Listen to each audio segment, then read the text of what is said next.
Sinong favorite chapter mo? Mahirap sagutin yan. Showbiz eh, no?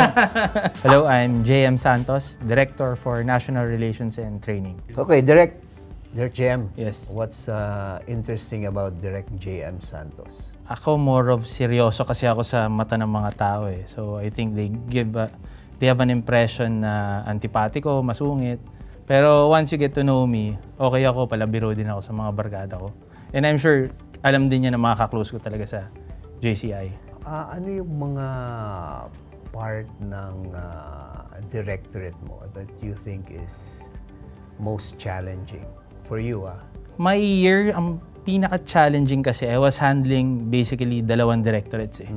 So, ang challenge dito is the time management because both directorates would demand you to go to different areas of the Philippines. So, ang challenge dyan is paano ka nandito ng araw na to, then the following day, nandito ka naman sa araw na to. So, yun ang pinaka-challenge talaga doon. Time management and also getting people na sumama rin. Favorite project mo this year? Ang pinaka-favorite ko would have to be NatCon and Manila Night, of course. Kasi yun yung pinaka-end and highlight na of the year. So, it's one of the biggest challenges na i-organize ang around 80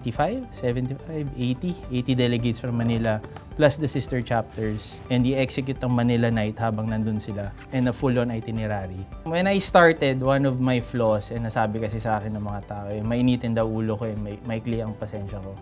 So, this year, yun ang put to test talaga.